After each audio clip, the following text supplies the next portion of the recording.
ভাইয়া, আমাকে ছেড়ে দাও। তুমি আমার জামা খুলছো কেন? আমি তোমার বোন হই। চুপ, একদম চুপ। তুই আমার সৎ বোন। আহ! ভাইয়া, আমি ব্যথা পাচ্ছি। তোকে না বললাম চুপ থাকতে? বেশি কথা বললে কিন্তু বাসা থেকে বের করে দেব। আমি যখন অষ্টম শ্রেণীতে পড়ি, তখন আমি আমার নিজের ভাইয়ের কাছে প্রতিদিন রেপ হতাম। আমার যখন 3 বছর বয়স, তখন মায়ের সাথে বাবার ডিভোর্স হয়ে যায়। আমি আজও জানি না আমার বাবাকে। তারপর 3 বছরের মতো নানা বাড়ি ছিলাম। নানার বাড়িতে মোটামুটি সুখেই ছিলাম। মায়ের আবার বিয়ে হয় এক লোকের সাথে। তার আবার দুটো ছেলে। বড় ছেলের বয়স তখন ছিল 17 আর ছোটটার 12। তারা মায়ের সাথে আমাকে মেনে নেয়নি। মায়ের বিয়ের পর 1 বছরের মতো নানার বাড়ি ছিলাম। 1 বছর পর আমার নানি মারা যায়, আর তখন আমি একা হয়ে যাই।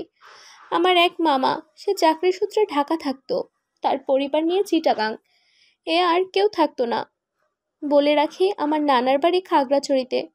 তখন মা আমাকে নিয়ে যায় তার সাথে। আমার নতুন বাবাটা কিছু না বললেও, কিন্তু তার ছেলেরা আমায় কোনো রকমেই মেনে নেয়নি। তারা ছোটবেলা থেকেই আমাকে মারতো। আমাকে কিছু খেতেও দিত না। তারা সব সময় আমাকে বকাঝকা করতো। এভাবেই আমার বেড়ে ওঠা। আমাকে মা স্কুলে ভর্তি করিয়ে দিল। সৎ বাবা আমাকে দেখতে না পারলেও ও কখনো বকাঝকা করেনি। আমার মাও আমার খুব বকতো। অনাদর অবহেলায় আমার বেড়ে ওঠা। যখন আমি সপ্তম শ্রেণীতে পড়ি, ছোট ভাই আমার গায়ে হাত দিত সব সময়। ব্যাপারটা আমার ভালো লাগতো না, আর ভয়ে কাউকে বলতামও না। একদিন আমার গায়ে হাত দেয়, আর আমি খুব ব্যথা পাই। ছোট ভাই সব সময় বলতো তার পা টিপে দিতে, গা টিপে দিতে। আমি ব্যাপারটা আমার মাকে বলি। মা উল্টো আমায় বকা দেয়। তারপর থেকে আমি ভয়ে আর কাউকে কিছু বলিনি। অষ্টম শ্রেণীতে ওঠার পর একদিন বাড়িতে কেউ ছিল না, সবাই দাওয়াত খেতে গেছে। তো ছোট ভাই কোথা থেকে এসে আমার উপর পশুর মতো ঝাঁপিয়ে পড়লো। আমার চিৎকার দিয়েও চিৎকার দিতে পারলাম না। আমি ব্যথায় মরে যেতে লাগলাম। সে তার চাহিদা মিটিয়ে যখন উঠল আর বলল, কাউকে বলবি না, খবরদার। বললে তোর কপালে দুঃখ আছে। আমিও ভয় পেয়ে কাউকে বললাম না, কারণ আমার কথা কেউ বিশ্বাস করবে না, উল্টো আমাকেই মারবে।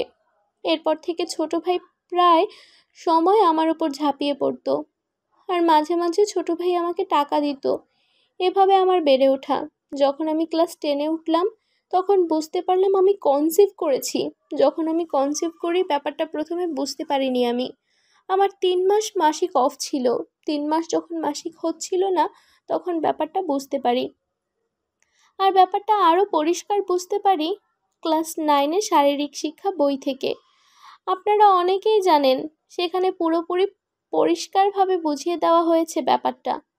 আমার তখন মাথা ব্যথা, বমি বমি ভাব ছিল, কিচ্ছু খেতে পারতাম না। ব্যাপারটা মা অমলে নেয় আর ভালো করে বোঝে। আমার মা আমাকে জিজ্ঞেস করে, কি হয়েছে তোর? আমি কিছুই বলি না। পরে মা কিট এনে পরীক্ষা করলো, আর ব্যাপারটা পরিষ্কার হয়। এর আগে আমি আমার ভাইকে ব্যাপারটা জানাই। সে উল্টো আমাকে অত্যাচার করে, বলে এটা আমার না। আমি বললাম, এত বছর ধরে আমার সাথে শারীরিক সম্পর্ক করলেন যে, আমি সবাইকে বলে দিব। সে আমাকে হুমকি দিয়ে বলল। কাউকে বললে তোর খবর আছে। আমিও ভয় পেয়ে যাই। মা আমাকে অনেক মারধর করে, ব্যাপারটা গোপন রাখে বাবা ভাইদের কাছ থেকে, আর বলে এটা কার বাচ্চা, কার থেকে পেট বাঁধিয়েছিস, আরও অনেক কথা। পরে মা বাচ্চাটা গোপনে নষ্ট করে ফেলে। তারপর আমাকে আর স্কুলে যেতে দেয় না। আমি স্কুলে যাওয়ার কথা বললে মা বলে যেতে হবে না। কি করতে যাবি, আবার পেট বাঁধানোর জন্য? তারপর মা তড়িঘড়ি করে আমার বিয়ের জন্য বাবাকে বলে। বাবা তো এমনিতে আমাকে দেখতে পারে না, তাই কোনো রকম চাইছে আমাকে বিদায় করতে, কারণ আমি উটকো ঝামেলা। এর মধ্যে আমার ছোট ভাই মালয়েশিয়ায় চলে যায়। আমি ওই সময় অনেকবার মরতে চেয়েছি, কিন্তু পারিনি। অনেক মানসিক হতাশায় ভুগছিলাম। এরপর একটা ছেলে আসে আমাদের পাশের গ্রামের। বাবা মা কোনো খোঁজ খবর নেওয়া ছাড়াই আমাকে বিয়ে দিয়ে ফেললো। কি অদ্ভুত ব্যাপার! বিয়ের দিন আমার কপালে একটা নাকফুলও জোটেনি। আমার বাবা বলেছে ওনার মেয়ে না, ওনাদের বাড়িতে থাকতাম, তাই বাবা ডাকি। এটা শোনার পর কষ্টে আমার বুকটা ফেটে গিয়েছে। যাই হোক, শ্বশুরবাড়িতে আসলাম। একদম ভাঙাচোরা ঘর, 2টো রুম মাত্র।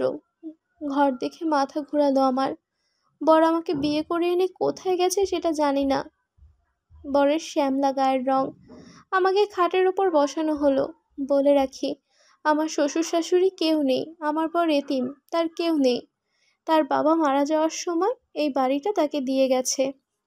তার যে কজন আত্মীয় স্বজন আছে তারা আমার বরকে পরিচয়ও দেয় না।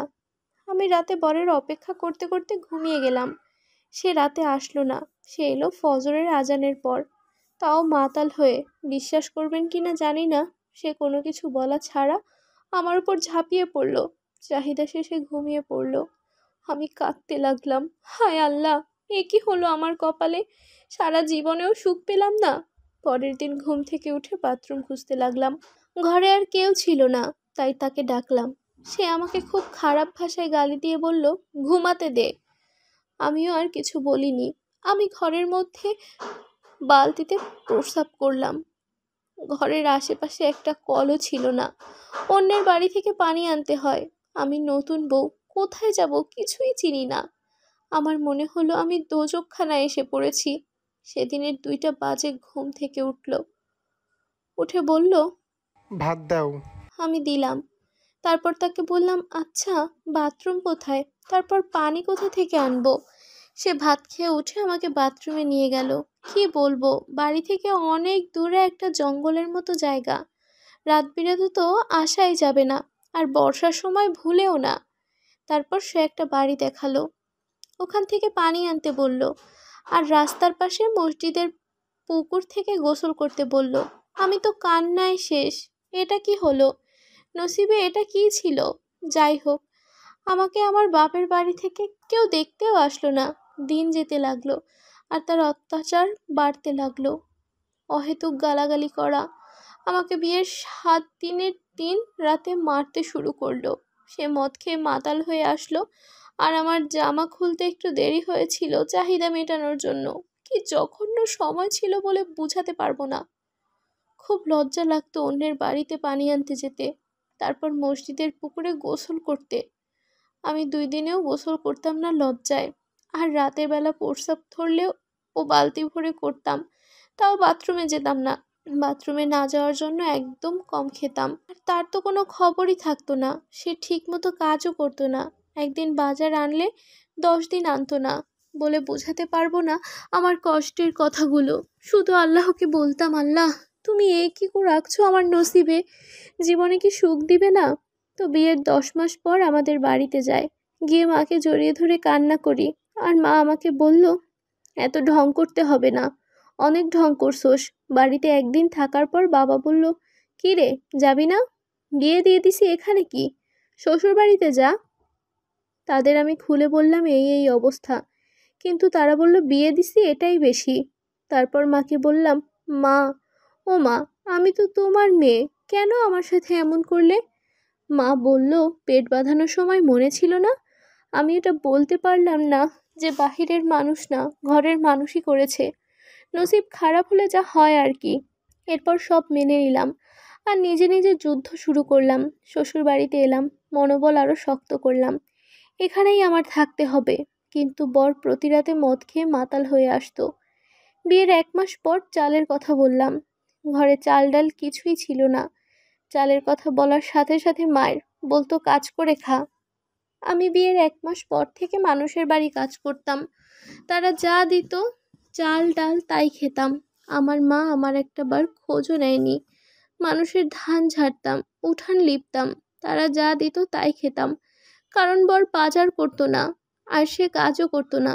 বিয়ের সময় আমাকে আমার বাপের বাড়ি থেকে একজোড়া কানের দুল আর চেইন দেয়। একদিন সন্ধ্যাবেলা এসে বর বলে, তোমার চেইনটা দাও তো। সাধারণত সে সন্ধ্যার দিকে বাড়ি আসে না। আমি সরল বিশ্বাসে তাকে চেনটা দিলাম। তো সে যখন মাতাল হয়ে বাড়ি ফিরলো, আমি কিছু বললাম না তাকে। সকালে চেনের কথা জিজ্ঞেস করাতে আমাকে মার শুরু করে, বলে, তোর বাড়ি থেকে আমাকে 10,000 টাকা ছাড়া আর কি দিছে রে? আমিও মার খেয়ে পড়ে রইলাম। কি বলবো আর। প্রায় সে আমাকে যৌতুকের জন্য নির্যাতন করত। না পারতাম বাঁচতে, না পারতাম মরতে। মানুষের বাড়িতে সারাদিন কাজ করার পরেও ঘরে এসে কাজ করতে হতো। রান্নার জন্য লাড়কি আর পাতাটাও আমাকে খুঁজে আনতে হতো। সে একদিন কাজে গেলে 10 দিন যেত না, আর মদ খেয়ে টাকা সব শেষ করে ফেলতো। আমি আমার কানের দুলজোড়া লুকিয়ে রাখলাম। এরপর একদিন রাতে সে তার এক বন্ধুকে নিয়ে আসে। তার সাথে খাওয়ার জন্য কতগুলো কী সব জিনিস আনে। আমি খেলাম, আমার খুব মজা লাগলো। কিন্তু এর কিছুক্ষণ পরেই আমার খুব ঘুম আসলো। ঘুম থেকে উঠে অনুভব করলাম আমার শরীর খুব ব্যথা। ব্যথার জন্য উঠতেও পারছিলাম না। নাপা খেলাম আর সেদিন কাজে গেলাম না। মানুষের বাড়ি থেকে খাওয়ার পানি আনতে গেলে তারা নানা রকম করত। অনেক সময় কলে তালা মেরে দিত, তারপর নানা রকম কটু কথা বলতো। আর সবাই আমাকে নিয়ে অনেক আফসোস করত। আমার বরকে এলাকায় মাদতির রফিক বলে সবাই চিনে, শুধু রফিক বললে কেউ চিনে না। আমি শুধু আল্লাহকে ডাকতাম। আমার বর বছরের ঈদের দিনেও নামাজ পড়তো না, কত বড় কাফের ছিল। তারপর থেকে প্রায় সময় বন্ধুটা আসতো, আর সে যেদিন আসতো সেদিন আমার খুব ঘুম আসতো। তো একদিন সন্ধ্যাবেলায় বন্ধুটা ঘরে আসে, আমার গায়ে হাত দেয়, আর আমি বলি কি সমস্যা।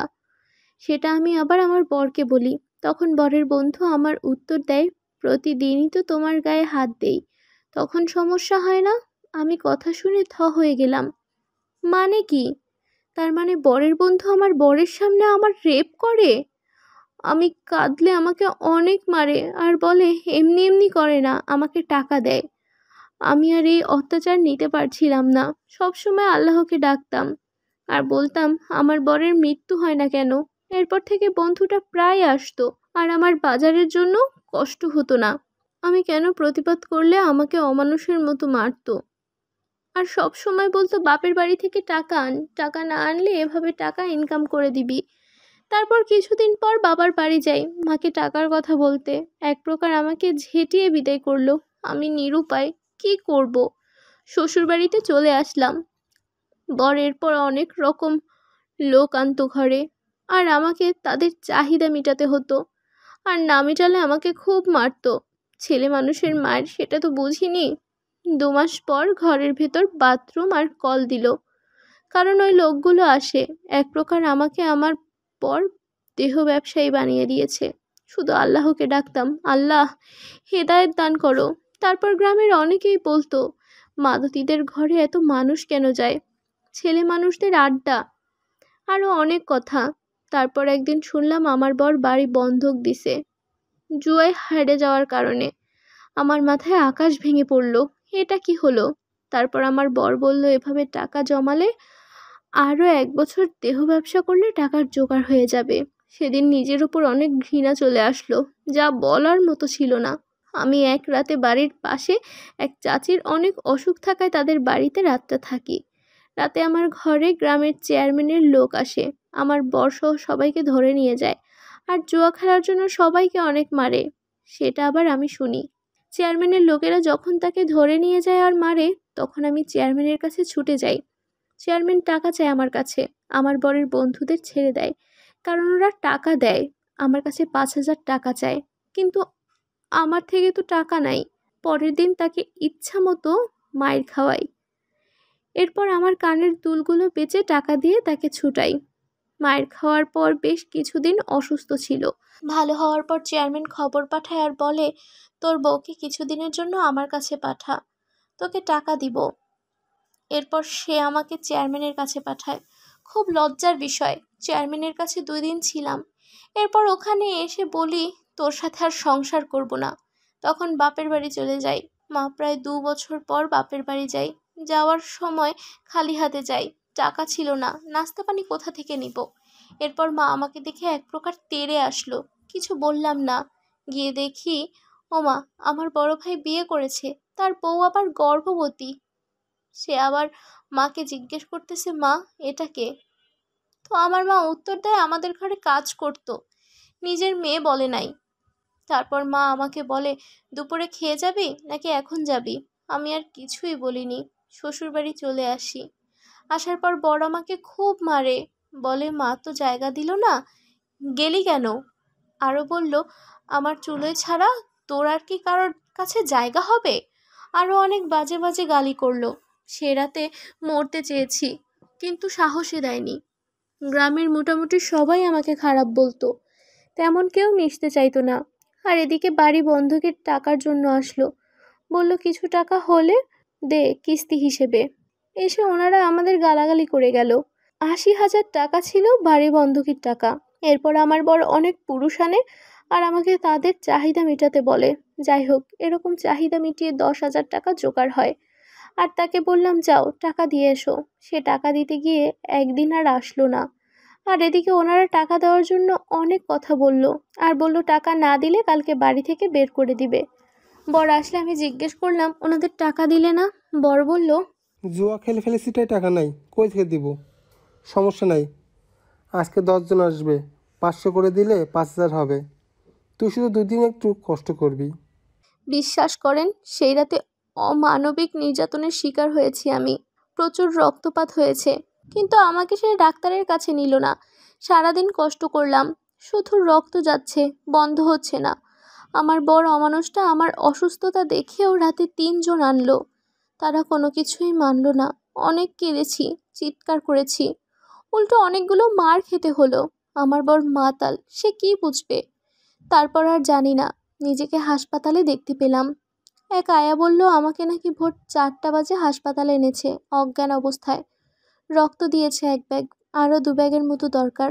আমার বর আসলো, আমি তখনও কথা বলতে পারছিলাম না। সে আমায় বলল, নাটক করে উল্টে আর কত টাকা খরচ করছিস? আমি কেঁদে দিলাম। খুব ব্যথা হচ্ছিল গায়ে। বললাম, তোর বিচার খোদাই করবে। বিকালের দিকে অবস্থা অনেক খারাপ হয়ে যায়, ইমার্জেন্সি চিটাগাং মেডিকেলে পাঠায়। এরপর বর লাপাত্তা হয়ে যায়। আপুটার মা আসে, কিন্তু দেখা করে চলে যায়।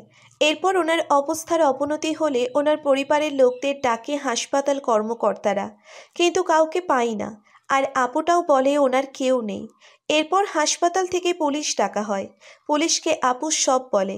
আপুটার রক্ত শূন্যতা দেখা দেয়। এরপর রাত 2টোয় উনি চিটাগং মেডিকেলে মারা যান। মারা যাওয়ার আগে উনি এগুলো পুলিশকে বলেছিল। আর এই ঘটনা চট্টগ্রামের সংবাদপত্রে 2012-তে ব্যাপকভাবে ছড়ায়, দৈনিক আজাদিতে। আপুটার মা আপুটার লাশটা নেয়নি। ওনার বাড়িতে যোগাযোগ করা হলে কেউ যোগাযোগ করেনি। উনি যখন মারা যায় হাসপাতালে কেউ ছিল না ওনার, এমনকি ওনার মাও না। পরে মেডিকেলের কর্মকর্তারা পুলিশকে আবার খবর দেয়, আর ওনার লাশ পুলিশরাই দাফন করে।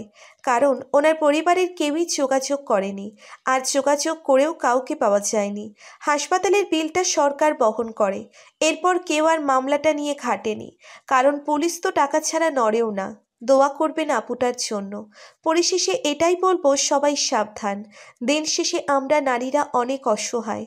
আর অনেকেই বলে এটা কি সত্যি হতে পারে, তাদের বলবো, অনেক বোনই আছে যারা আপন ভাইয়ের দ্বারাও অনেকে রেপ হয়েছে, অনেকে আবার বাবার দ্বারাও। তাছাড়া সত্য মিথ্যা যাচাই করার দায়িত্ব আপনাদের দিলাম। ভালো থাকুন, সব সময় সাবধানে থাকুন। আপনার জীবনের কোনো গল্প থাকলে কমেন্ট করে জানাতে পারেন।